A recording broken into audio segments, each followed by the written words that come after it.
बिस्मिल्लाहिर्रहमानिर्रहीम। अस्सलाम वालेकुम। डियर स्टूडेंट, आज का जो हमारा टॉपिक है वो इस चैप्टर का आखिरी टॉपिक है एबनॉर्मल डेवलपमेंट। सबसे पहले आपने समझना ये है कि डेवलपमेंट उस प्रोसीजर को कहा जाता है जिसमें ज़ाइगोट ऑर्गेनिज्म में कन्वर्ट होता है। तो अगर ज़ाइगोट से ऑर्गेनिज्म बनने के दरमियान में अगर कोई ऐसी कंडीशन आ जाए, कोई ऐसी चीज़ आ जाए, कोई ऐसा रिएक्शन हो जाए जिससे वो जो चीज़ों को बनने का प्रोसेस है वो इफ़ेक्ट हो, ऑर्गेनिज्म सही तरह ना बने, तो इसको हम कहते हैं ये एबनॉर्मल डेवलपमेंट है। तो some time under abnormal condition some part show abnormal development. ज़ाहिर बात है नॉर्मल कंडीशन से हटके अगर कोई काम हो रहा है तो फिर जाके वो प्रॉपर डेवलपमेंट नहीं होगी, इसको हम कहते हैं एबनॉर्मल डेवलपमेंट। तो हमारे पास बायोलॉजी की वो ब्रांच जो एबनॉर्मल डेवलपमेंट को स्टडी करती है उसे टेराटोलॉजी कहा जाता है। तो branch of biology that deal with abnormal development and it's causes, कि जो एबनॉर्मल डेवलपमेंट को डील करेगी और इसके काजेस के ये एबनॉर्मल डेवलपमेंट हो क्यों रही है, इसको हम कहते हैं एबनॉर्मल डेवलपमेंट। ये टेराटोलॉजी इसको कहा जाता है। अच्छा, सबसे पहले एबनॉर्मल डेवलपमेंट आमतौर पे प्रोसेस नॉर्मल होना चाहिए, लेकिन एबनॉर्मल डेवलपमेंट किसी न किसी फैक्टर की वजह से होगी। तो उन फैक्टर को कहा जाता है फैक्टर काजिंग एबनॉर्मल डेवलपमेंट। तो anything that interfere the normal process of development उसको कहा जाता है फैक्टर काजिंग एबनॉर्मल डेवलपमेंट। इसको मुख्तलिफ कैटेगरी में डिवाइड किया गया है। सबसे पहले हम डिस्कस कर लेते हैं मेटाबॉलिक फैक्टर्स की। बॉडी में जितने भी स्ट्रक्चर्स बन रहे हैं वो मुख्तलिफ चीज़ों के मिलने से बन रहे हैं, और मुख्तलिफ चीज़ों को मिलाने के लिए केमिकल रिएक्शंस होते हैं। उन केमिकल रिएक्शंस में अगर कोई प्रॉब्लम आ जाए तो चीज़ें सही तरह मिलेंगी नहीं, स्ट्रक्चर सही तरह डेवलप नहीं होंगे, किसी ना किसी चीज़ की कमी रह जाएगी, या कि कोई चीज़ एक्स्ट्रा बन सकती है, कोई चीज़ बने लेकिन सही तरह ना बने। तो ये सारी पॉसिबिलिटी हैं। तो मेटाबॉलिक फैक्टर के मेटाबॉलिक डिफेक्ट अगर हो जाए तो बाज़ दफ़ा leads to deviation from the normal structure, कि एक स्ट्रक्चर है वो नॉर्मल नहीं बन सकता। अब यहाँ तीन पॉसिबिलिटीज़ हैं कि स्ट्रक्चर के अंदर कोई चीज़ मिस हो जाए, स्ट्रक्चर के अंदर कोई चीज़ इजाफी यानी एडिशन हो जाए, या स्ट्रक्चर बने तो सही लेकिन उसकी शक्ल सूरत, उसकी जो साख्त है वो सही तरह डेवलप ना हो, यानी मेल फॉर्मेशन हो जाए। यानी तीनों पॉसिबिलिटी हैं, या तो स्ट्रक्चर मिस हो जाए, या स्ट्रक्चर में कोई एडिशन हो जाए, या आप कह सकते हैं स्ट्रक्चर बने तो सही लेकिन प्रॉपरली वो स्ट्रक्चर डेवलप ना हो, उसमें मेल फॉर्मेशन हो जाए कि उसकी बनावट सही ना हो। तो ये तीनों पॉसिबिलिटीज़ हैं। जैसे आपकी बुक में आमतौर पे जब मेटाबॉलिक डिफेक्ट्स होते हैं तो ये ऑर्गेनोजेनेसिस के प्रोसेस को इफेक्ट करती है। अब ऑर्गेनोजेनेसिस क्या है कि फॉर्मेशन ऑफ ऑर्गन्स या formation of structure is called as organogenesis. जैसे तीन एग्जांपल आपकी बुक में दी गई हैं, और तीनों एग्जांपल्स ये उनमें से दो तो ऐसी हैं जो आप लोगों ने चैप्टर नंबर 16 में डिटेल से पढ़ी है। माइक्रोसिफेली, कि इसमें जो सर है वो प्रॉपरली डेवलप नहीं होता और उसका सर का साइज़ छोटा रह जाता है, यानी जो स्कल है उसका साइज़ छोटा रह जाएगा, और ऐसे जो लोग होते हैं वो मेंटली रिटार्डेड होते हैं। तो माइक्रो छोटा, सिफेली हेड को कहा जाता है, तो small size skull is called as microcephaly. अच्छा, क्लेफ्ट पैलेट क्या होते हैं कि पैलेट तालू को कहा जाता है, क्लेफ्ट किसी चीज़ में दराड़ को कहा जाता है। तो ये भी हमने चैप्टर 16 में पढ़ा था स्केलेटन डिफॉर्मिटीज़ के अंदर, कि बाज़ बच्चे ऐसे होते हैं जब उनकी पैदाइश होती है तो उनका अगला होंठ भी कटा हुआ होता है और उनका जो तालू है वो भी कटा हुआ होता है। अच्छा, यहाँ एक बात कही गई कि ऐसे लोगों का जो होंठ है वो हेयर लिप कहलाता है, खरगोश की तरह, कि खरगोश का ऊपर वाला जो होंठ है वो भी अक्सर दो हिस्सों में डिवाइड होते हैं, तो इनका जो होंठ है वो भी दो हिस्सों में डिवाइड होता है। तो क्लेफ्ट पैलेट वो कंडीशन है जिसमें तालू और ऊपर वाला होंठ कटा हुआ हो। इसका नुकसान क्या होगा कि जो चीज़ हम आप कह सकते हैं मुंह के ज़रिए से अंदर सक करने की कोशिश करेंगे वो नेज़ल कैविटी के ज़रिए से लंग्स में चली जाएगी, क्योंकि नेज़ल कैविटी और ओरल कैविटी को सेपरेट करने वाली पैलेट होता है तालू जिसे हम कहते हैं, जिसकी वजह से एस्पायरेशन नमोनिया होते हैं। बहरहाल ये शॉर्ट क्वेश्चन हमने पहले डिस्कस किया हुआ है। अच्छा, एडिशन ऑफ फिंगर, अक्सर लोगों की आपने देखी होगी कि एक जो फिंगर है वो इजाफी होती है, तो उनका हाथ देखें तो एक नॉर्मल हाथ से अलग थलग नज़र आता है। तो ये वो स्ट्रक्चर हैं या वो आप कह सकते हैं कंडीशन है जिसमें एक प्रॉपर जो डेवलपमेंट होनी चाहिए वो नहीं हो रही होती। तो इसका अभी तक हमने काज क्या पढ़ा है, मेटाबॉलिक फैक्टर। अच्छा, उसके बाद जेनेटिक फैक्टर।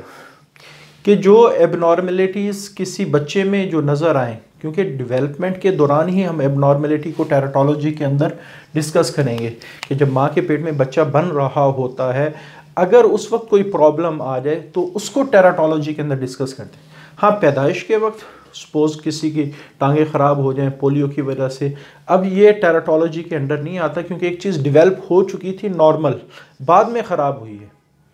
यानी आप कह सकते हैं जब डेवलपमेंट हो रही थी उस दौरान अगर कोई चीज़ ख़राब हो जाए तो वो टेराटोलॉजी के अंदर आती है। तो बाज़ दफ़ा ये होता है कि कोई प्रोसेस, कोई स्ट्रक्चर जिनको जीन्स ने नॉर्मल बनाना है, अगर वो जीन्स ही ख़राब हो जाएं, और वो ख़राब जीन आते कहाँ से, वालिदैन की तरफ से आते हैं, तो वो स्ट्रक्चर, वो प्रोसेस सही तरह से डेवलप नहीं होगा। तो जेनेटिक फैक्टर में एबनॉर्मेलिटी बाज़ दफ़ा पेरेंट्स से आ रही होती है, और आती कैसे है, डिफेक्टिव जीन्स के ज़रिए से। और ये जीन्स आपको पता है क्रोमोसोम की शक्ल में आते हैं, और क्रोमोसोम के दो कैटेगरीज़ हैं। जैसे ह्यूमन बॉडी में 23 पेयर्स हैं, 23 पेयर्स। इसमें जो 22 पेयर्स हैं वो मेल और फीमेल में एक जैसे होते हैं, तो इनको हम कहते हैं ऑटोसोम। यानी वो क्रोमोसोम जो मेल और फीमेल में उनकी कंपोजिशन आलमोस्ट, उनका स्ट्रक्चर एक जैसा हो, तो वो हम कहते हैं ये ऑटोसोम्स हैं। लेकिन जो सेक्स क्रोमोसोम है, मेल में ये पेयर XY होता है और फीमेल में ये पेयर XX होता है, और यही पेयर जेंडर को डिटरमाइन करते हैं।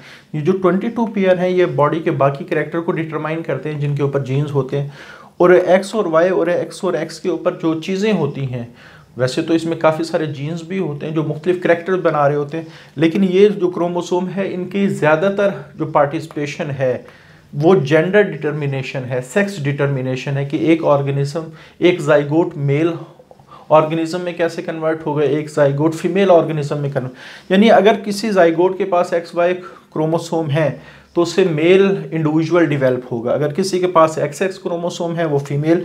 तो जो जेंडर या सेक्स को डिटरमाइन करें उनको हम कहते हैं सेक्स क्रोमोसोम्स।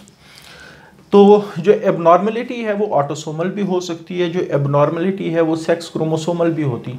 लेकिन हम यहाँ सिर्फ बात किसकी कर रहे हैं, जो क्रोमोसोम पर जीन्स मौजूद हैं। अब जैसे हीमोफीलिया, ये सेक्स क्रोमोसोमल है और इसके जीन्स X क्रोमोसोम पर होते हैं। अच्छा, यहाँ एक बात लिखी गई है, ये जो हीमोफीलिया है ये मोस्टली मेल को इफेक्ट करता है। इसकी क्या रीज़न है, क्योंकि जीन्स दो तरह के हो सकते हैं, डोमिनेंट, रिसेसिव, होमोजाइगस और हेट्रोजाइगस। डोमिनेंट में क्या, जितने भी जीन्स हैं, आपने एक बात याद रखनी है कि जितने भी जीन्स हैं वो हमेशा किस शक्ल में काम करते हैं, पेयर। तो इन जीन का एक मेंबर एक क्रोमोसोम पर होता है, दूसरा मेंबर, क्योंकि क्रोमोसोम पेयर की शक्ल में काम कर रहे होते हैं, इस वजह से जीन्स भी किसकी शक्ल में काम कर रहे होते हैं, पेयर की शक्ल में। जैसे सपोज A जीन है, ठीक है, तो ये हमेशा पेयर की शक्ल में काम कर रहे हो। अब इसकी दो पॉसिबिलिटी हैं, A कि जीन एक है, और आगे इसकी दो पॉसिबिलिटी हैं कि वो डोमिनेंट भी हो सकता है, वो रिसेसिव भी हो सकता है।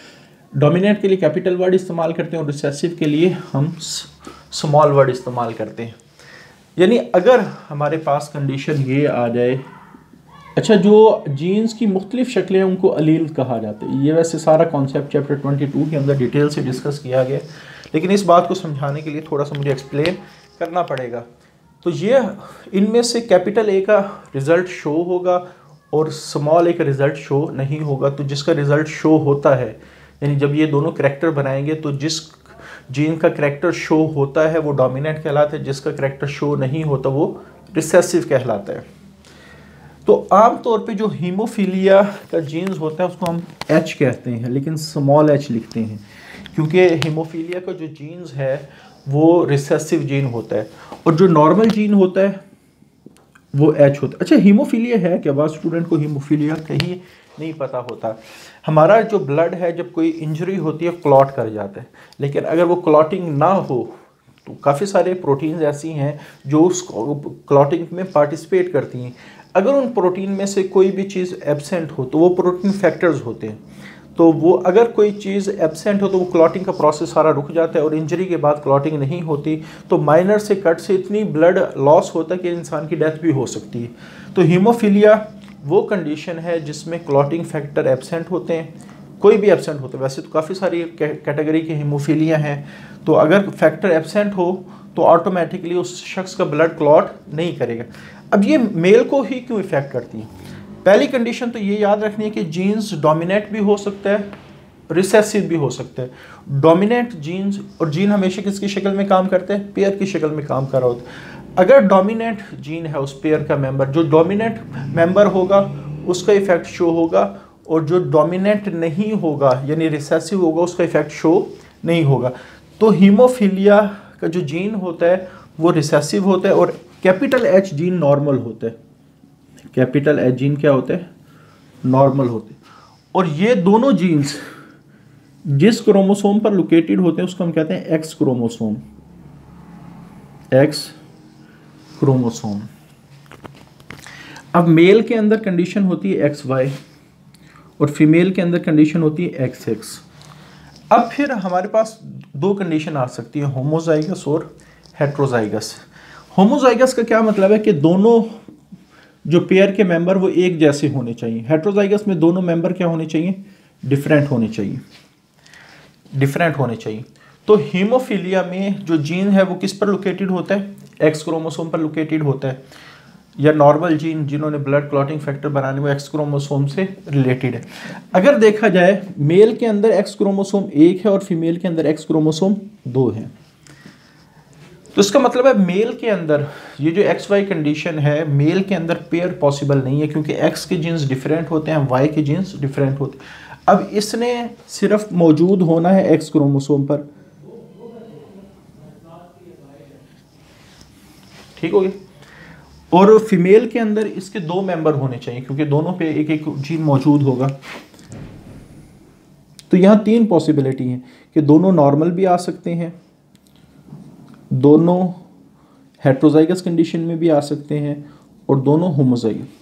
अच्छा, जो जीन पेयर बनता है इसका एक मेंबर एक वालिदैन की तरफ से आता है, दूसरा मेंबर दूसरे वालिदैन की तरफ से आता है। और मेल के अंदर दो पॉसिबिलिटी हैं, जो एक्स के ऊपर जीन कैपिटल भी हो सकता है और स्मॉल भी हो सकता है। अब जीन आप कह सकते हैं कि हीमोफीलिया का रिसेसिव है, और नॉर्मल का क्या है? अच्छा, मेल के अंदर तो जो जीन होगा वही अपना इफेक्ट शो करेगा, क्योंकि इसका दूसरा पार्टनर वाई क्रोमोसोम पर नहीं होता। अगर एक्स स्मॉल एच है तो हीमोफीलिक होगा, अगर एक्स कैपिटल एच है तो नॉर्मल होगा। लेकिन फीमेल में तीन पॉसिबिलिटी हैं। अगर दोनों कैपिटल एच हैं तो फीमेल नॉर्मल होगी, अगर एक कैपिटल एच है एक स्मॉल एच है तो फीमेल आप कह सकते हैं नॉर्मल होगी, क्योंकि नॉर्मल जीन का इफेक्ट शो करेगा। लेकिन उसमें हीमोफीलिया का जीन है, तो ऐसा कोई भी शख्स जिसमें डिफेक्टिव जीन हो लेकिन रिसेसिव होने की वजह से उसका इफेक्ट शो ना हो, उसे कैरियर कहा जाता है। यानी इस केस में जो फीमेल है वो क्या होगी? कैरियर होगी, और इसमें फीमेल क्या होगी? नॉर्मल। हाँ, अगर दोनों जीन जो रिसेसिव जीन होते हैं वो हमेशा होमोजाइगस कंडीशन में अपने आप को शो करते हैं। होमोजाइगस कंडीशन क्या कहते हैं? दोनों जीन्स एक जैसे हों, तो ये वाला जो फीमेल है वो डिजीज होगी, ये वाली कंडीशन। यानी अगर आप देखें मेल के अंदर अगर एक जीन हो जाए हीमोफिलिक तो वो अपना इफेक्ट को शो करता है, और फीमेल में दो जीन्स का होना ज़्यादा, तो एक के आने के चांस ज़्यादा होते हैं, दो के आने के चांस कम होते हैं। इस वजह से जो हीमोफीलिया है वो ज़्यादातर मेल्स में मौजूद होता है, क्योंकि जब भी कोई एबनॉर्मलिटी जेनेटिक फैक्टर की वजह से होती है वो इन कंडीशन पे भी डिपेंड कर रही होती है कि वो डोमिनेंट है, रिसेसिव है, होमोजाइगस है, हेट्रोजाइगस है। तो इस वजह से तो यानी इसका जवाब यही होगा, क्योंकि मेल्स में अगर सिंगल जीन भी आ जाए, एक चीज़ का आना आसान होता है, दो चीज़ों का आना मुश्किल होता है। दो जीन्स के आने का मतलब है कि वालदा के यानी मदर के अंदर भी डिफेक्टिव जीन होना चाहिए, और जो फादर है उसके अंदर भी डिफेक्टिव जीन होना चाहिए। और आपको पता है कि सोसाइटी में बहुत कम होता है कि ऐसा कपल बन जाए कि दोनों ही डिफेक्टिव हों। तो इस वजह से इन दोनों जीन्स का इकट्ठा आना मुश्किल होता है। आमतौर पे ये एक का तो आना बड़ा आसान है, क्योंकि एक पेरेंट्स अगर डिफेक्टिव है तो आसानी से वो अपना जीन आगे ट्रांसमिट कर सकता है। तो इस वजह से मेल को चूँकि एक जीन चाहिए वो अपना इफेक्ट शो कर देता है, और एक जीन्स के आने की पॉसिबिलिटी ज़्यादा होती है, दो जीन्स के आने की पॉसिबिलिटी, दो डिफेक्टिव जीन के आने की पॉसिबिलिटी कम होती है। तो इस वजह से ये जो हीमोफीलिया है वो मेल में ज़्यादा होगा बनिस्बत फीमेल के। अच्छा, उसके बाद क्रोमोसोमल फैक्टर। तो यहाँ भी टोटल जैसे ह्यूमंस के अंदर 46 क्रोमोसोम होने चाहिए, 46 क्रोमोसोम। अगर इससे कम और ज़्यादा हों तो वो फिर आप कह सकते हैं क्रोमोसोमल एबनॉर्मेलिटी हो जाएगी। अब एक क्रोमोसोम पर एक जीन, यहाँ तो हमने एक ही जीन की बात की है, एक क्रोमोसोम पर हज़ारों जीन्स होते हैं। तो क्रोमोसोम के एक्स्ट्रा आना या कम होने का मतलब ये है कि हज़ारों जीन्स या तो आ गए हैं या नहीं आए। तो इस वजह से जब क्रोमोसोम्स की वजह से जो एबनॉर्मेलिटी होती है उसमें चूँकि काफ़ी सारे जीन्स इफेक्टिव हो रहे होते हैं, तो इस वजह से क्रोमोसोमल एबनॉर्मेलिटी की वजह से जो बीमारियां होती हैं उनको सिंड्रोम कहा जाता है, कि उसको एक बीमारी नहीं लगेगी बल्कि वो बहुत ज़्यादा बीमारी उसको लग जाएंगी। तो क्रोमोसोमल एबनॉर्मेलिटी एडिशन या मिसिंग ऑफ क्रोमोसोम की वजह से होती है, लीड्स टू सिंड्रोम। तो इसकी वजह से सिंड्रोम्स होते हैं, ना कि डिजीज़ होती। डिजीज़ और सिंड्रोम में क्या फ़र्क होता है? डिजीज़ एक बीमारी होती है, सिंड्रोम बीमारियों का मजमुआ होता है। जैसे लाइन फेल्टर, अब यहाँ भी दोनों किस्म की आप कह सकते क्रोमोसोमल ऑटोसोमल भी हो सकती है और सेक्स क्रोमोसोमल भी होती है। आपकी बुक में जो एग्जांपल दी गई हैं वो सेक्स क्रोमोसोम के लिहाज से दी गई हैं। जैसे नॉर्मली मेल के अंदर XY होना चाहिए और फीमेल के अंदर XX होना चाहिए, लेकिन अगर इनमें इजाफा हो जाए, अच्छा Y जिस के अंदर भी मौजूद होगा, Y मेल क्रोमोसोम है, तो उसकी वजह से जो बनने वाला जाइगोट होगा वो हमेशा मेल इंडिविजुअल में डेवलप होगा। जैसे लाइन फेल्टर की कंडीशन में क्या होता है कि Y एक है और XX दो हैं, XX 3 भी हो सकते हैं, XX 4 भी हो सकते हैं। तो इस कंडीशन में चूंकि Y आ गया है तो ये वाला जो लाइन फेल्टर है ये हमेशा मेल को इफेक्ट करेगा, यानी ये मेल सिंड्रोम है। उसके बाद अगर आप देखें टर्नर सिंड्रोम में क्या होता है, XO लिखा होता है, यानी X के साथ जो दूसरा पार्टनर है, चाहे वो Y होता या X होता, वो मिस होता है। तो यहाँ मिसिंग ऑफ क्रोमोसोम होती है, तो इसमें आमतौर पे 45 क्रोमोसोम रह जाते हैं, क्योंकि एक पार्टनर मिस है ना, दूसरा तो मौजूद है। अब चूंकि इसमें Y क्रोमोसोम नहीं है तो Y क्रोमोसोम ना होना ये हमेशा फीमेल और इंडिविजुअल को बनवाता है, तो ये फीमेल होंगे लेकिन ये फीमेल एबनॉर्मल होंगे, फीमेल एबनॉर्मल होंगी। इसी तरह जैकब सिंड्रोम है, इसमें अगर आप देखें 2 Y आ गए, तो Y मेल क्रोमोसोम है, तो इसका मतलब है ये भी मेल एबनॉर्मेलिटी है। अच्छा, इसकी थोड़ी सी एक्सप्लेनेशन दी गई है, यानी ऐसे इंडिविजुअल थोड़े लंबे कद के होते हैं लेकिन ये एबनॉर्मली टाल होते हैं, एग्रेसिव, इनको गुस्सा ज़्यादा आता है, जहनी तौर पागल होते हैं, एंटी सोशल, यानी एंटी सोशल का मतलब पागल ही है कि वो ऐसी हरकतें करेंगे जो आम सोशल ऑर्गेनिज्म या सोशल जो इंडिविजुअल है उसके लिए पॉसिबल ही नहीं होंगी। एबनॉर्मेलिटी कब होती हैं? ये मियोसिस के वक्त होती है, इस वजह से इनको हम कहते हैं मियोटिक एरर, क्योंकि गैमीट फॉर्मेशन होती है मियोसिस के ज़रिए से। तो ये मियोटिक एरर हैं कि जो इक्वल डिस्ट्रीब्यूशन ऑफ क्रोमोसोम होनी थी, हर गैमीट के पास बराबर बराबर क्रोमोसोम जाने थे, तो वो इक्वल डिस्ट्रीब्यूशन किसी वजह से नहीं होती कि एक के पास ज़्यादा क्रोमोसोम चले जाते हैं, एक के पास कम क्रोमोसोम चले जाते हैं। जैसे मैं कहता हूँ कि ये 46, वैसे तो 23 जाने चाहिए थे, लेकिन अनइक्वल की वजह से इसके पास 24 चले गए, इसके पास 22। अब जब ये नॉर्मल गैमीट के साथ फर्टिलाइज करेगा तो ये एक 47 बना देगा, अगर इसके साथ फर्टिलाइजेशन हुई तो ये एक 45 बना देगा, तो दोनों के अंदर एबनॉर्मेलिटी आ रही है। तो equal distribution of chromosome during anaphase of the meiosis ये बहुत ज़रूरी है, अदरवाइज बहुत सारे मियोटिक एरर्स आ जाएंगे। अच्छा, इन्वायरमेंटल फैक्टर के बाहर से कोई चीज़ आए और किसी एग के जीन्स को ख़राब कर दे, किसी स्पर्म के जीन्स को ख़राब कर दे, या जो डेवलपमेंट हो रही है जाइगोट से उस वक्त वो चीज़ें एक्ट करें और डेवलपमेंट को ख़राब कर दें। ख़ास तौर पे वो इन्वायरमेंटल फैक्टर जो एबनॉर्मल डेवलपमेंट काज करते हैं उस ग्रुप को हम कहते हैं ये ट्रेटोजेंस हैं। तो इसकी बेस्ट एग्जांपल है आयोनाइजिंग रेडिएशन, जैसे एक्सरे वगैरह जो सबसे ख़तरनाक होती है, और well known for their teratogenic effect. तो आमतौर पे ओवन और स्पर्मेटोजेन जोन्स, जिसको स्पर्म्स भी कहा जाता है, काज म्यूटेशन इन द जीन। अगर ओवम यानी एग या स्पर्म के जीन्स ख़राब हो गए तो उस स्पर्म या एग से बनने वाला जाइगोट ऑटोमेटिकली, उसमें चूँकि जीन्स डिफेक्टिव हैं तो वो सही तरह डिवेल्प नहीं होगा। अच्छा, उसके बाद न्यूट्रिशनल फैक्टर के जो चीज़ अंदर जा रही है, अब वहाँ अंदर जाने के लिए काफ़ी सारी चीज़ें हो सकती हैं, जैसे न्यूट्रिशन है, या आप कह सकते हैं कोई टॉक्सिन वगैरह अंदर जा सकता है, या कोई ड्रग्स वगैरह अंदर जा सकती हैं। तो अगर उनमें कोई प्रॉब्लम हो, जैसे न्यूट्रिशन बॉडी की रिक्वायरमेंट है डेवलपमेंट के लिए, क्योंकि सारी चीज़ें बननी है न्यूट्रिशन से, न्यूट्रिएंट से बननी है। अगर न्यूट्रिएंट सही तरह नहीं जा रहे, जैसे फॉर एग्जांपल बोन्स ने कैल्शियम से बनना होता है, कैल्शियम फॉस्फेट से, अगर कैल्शियम फॉस्फेट ही मदर की बॉडी में कम है तो बनने वाला जो बच्चा है उसकी हड्डियाँ भी कमज़ोर होंगी, या हड्डियाँ आप कह सकते हैं एबनॉर्मल होंगी। तो एब्सेंस ऑफ सब्सटेंस जैसे न्यूट्रिएंट और विटामिन में अगर कमी हो गई तो ज़ाहिर बात है उनसे बनने वाली चीज़ों के अंदर भी एबनॉर्मलिटी होगी। दूसरा, कोई जहरीली चीज़ जाके उस प्रोसेस को क्या कर दे, इफ़ेक्ट कर दे। ये काफ़ी सारी ड्रग्स ऐसी हैं जो प्रेगनेंसी के अंदर नहीं दी जा सकती। जब प्रेगनेंसी हो रही होती है तो अगर वो ड्रग्स बाई चांस मदर ले ले और ये ड्रग्स डेवलपमेंट के प्रोसेस को ख़राब कर सकती हैं। तो ये वो सारी चीज़ें हैं जो न्यूट्रिशन की शक्ल में बॉडी के अंदर इंटर होके डेवलपमेंट के प्रोसेस को ख़राब कर सकती हैं। तो ये क्या करती हैं, effect the differentiation of tissue, के टिशू का जो प्रॉपर चीज़ बनाना है वो नहीं बन पाती, जिसकी वजह से प्रॉब्लम होना शुरू हो जाते हैं।